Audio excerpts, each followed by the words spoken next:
Jangan lupa like, komen, dan subscribe channel YouTube TVRI Bengkulu, serta nyalakan lonceng notifikasinya.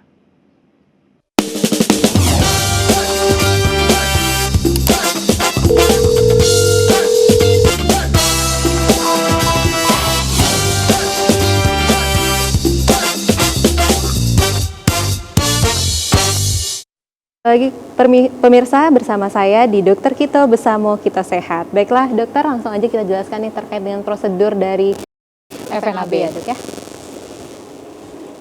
Baik, saya akan membahas tentang prosedur dilakukannya FNAB. Ini tidak ada prosedur khusus sih untuk dilakukannya fine needle aspiration biopsy. Pasien cukup membawa pengantar dari dokter spesialis, misalnya bedah ya, DPJP. DPJP-nya cukup bawa aja formulirnya, pengantar ke laboratorium patologi anatomi. Nanti saya akan melakukan anamnesis, selanjutnya saya akan melakukan tindakan FNAB apabila benjolan ini bisa kita FNAB.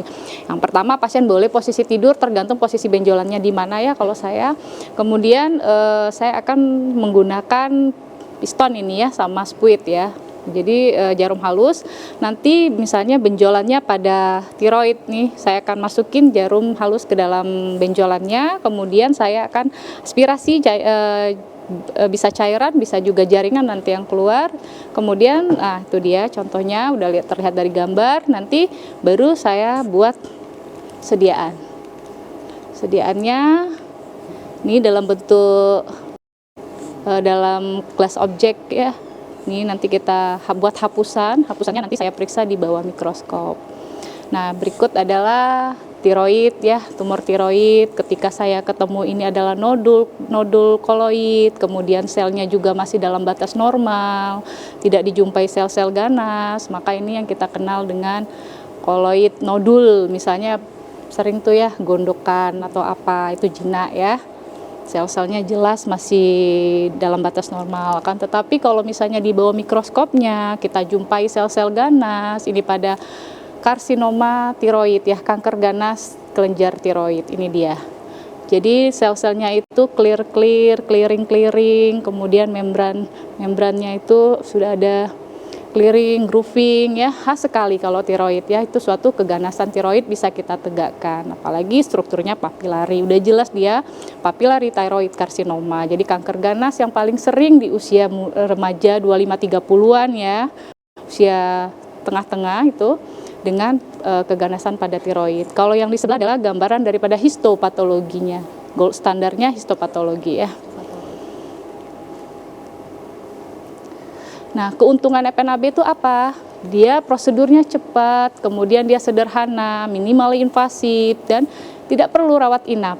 Oh, nggak perlu rawat inap? Tidak perlu dirawat inap, pasien boleh pulang, aman, dan cepat dan akurat. Untuk diagnosis awal, jadi sehingga dokter DPJP-nya bisa menentukan terapi selanjutnya seperti apa. Biasanya butuh berapa hari dok untuk pasiennya tahu hasil dari FNAB? Baik, setelah diambil sampel, saya akan membaca hasilnya, itu akan diwarnai dulu, saya butuh berapa pewarnaan, setelah diwarnai tinggal saya baca. Itu tergantung antrian dokter Iya Fitri betul, ini antriannya seprovinsi di Bengkulu, yang dari Kaur, dari mana-mana semua. Banyak rujukannya ya dok? Iya rujukannya, kemarin juga rujukan dari Kaur, dari Muko-Muko, semuanya ngumpul di laboratorium kami. Jadi yang penting jadi deteksi dini aja ya dok, daripada udah tingkat lanjut nanti ngantri lagi. Kalau minta cepat itu agak gimana.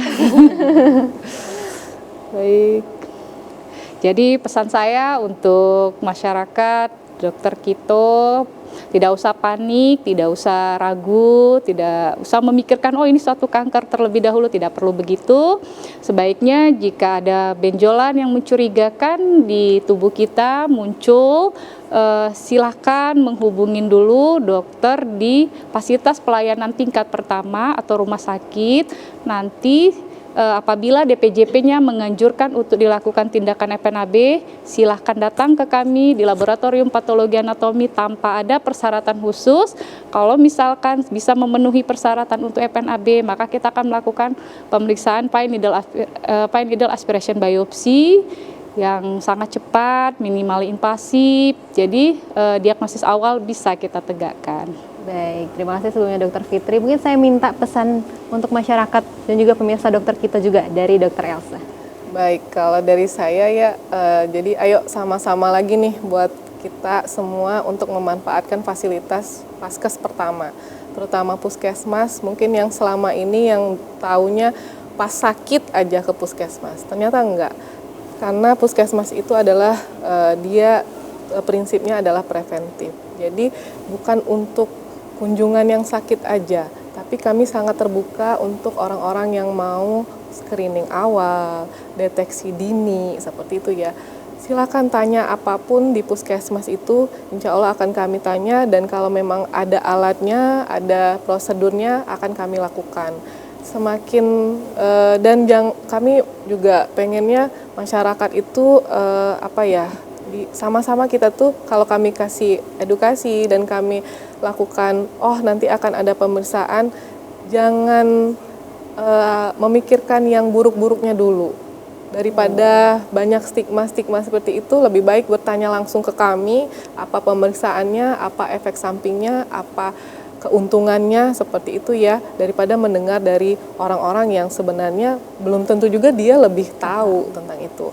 Dan kalau untuk benjolan, tadi pesannya yang pertama, jangan cepat mengambil kesimpulan, oh ini ganas, seperti itu ya, lebih baik ke puskesmas atau fasilitas kesehatan pertama, dan nantinya pastinya kalaupun memang kami curiganya ke keganasan, kami akan merujuk. Ya, pokoknya intinya jangan self-diagnose, jangan overthinking, seperti itu ya, daripada stres duluan di rumah, lebih baik ke puskesmas atau vaskes terdekat dulu.